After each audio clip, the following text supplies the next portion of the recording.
people crawling out of the bars drunken at 5 a.m. while monks are out collecting alms, like tattered shirts, and then people praying all in one Bangkok scene for me growing up. And that really imprinted in my brain that that's Bangkok. Hello, world. My name is Pab Leroy. We want to look at some of the spoken word poets of Thailand. We're going to review some recordings of their work.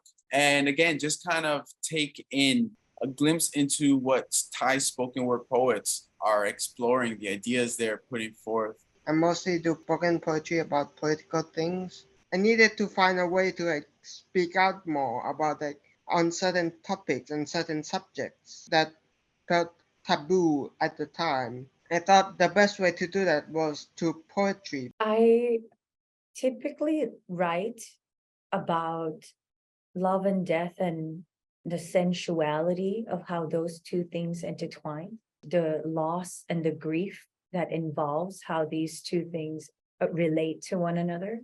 So whether it's metaphysical or transcendence, it's part of the love story of being a human.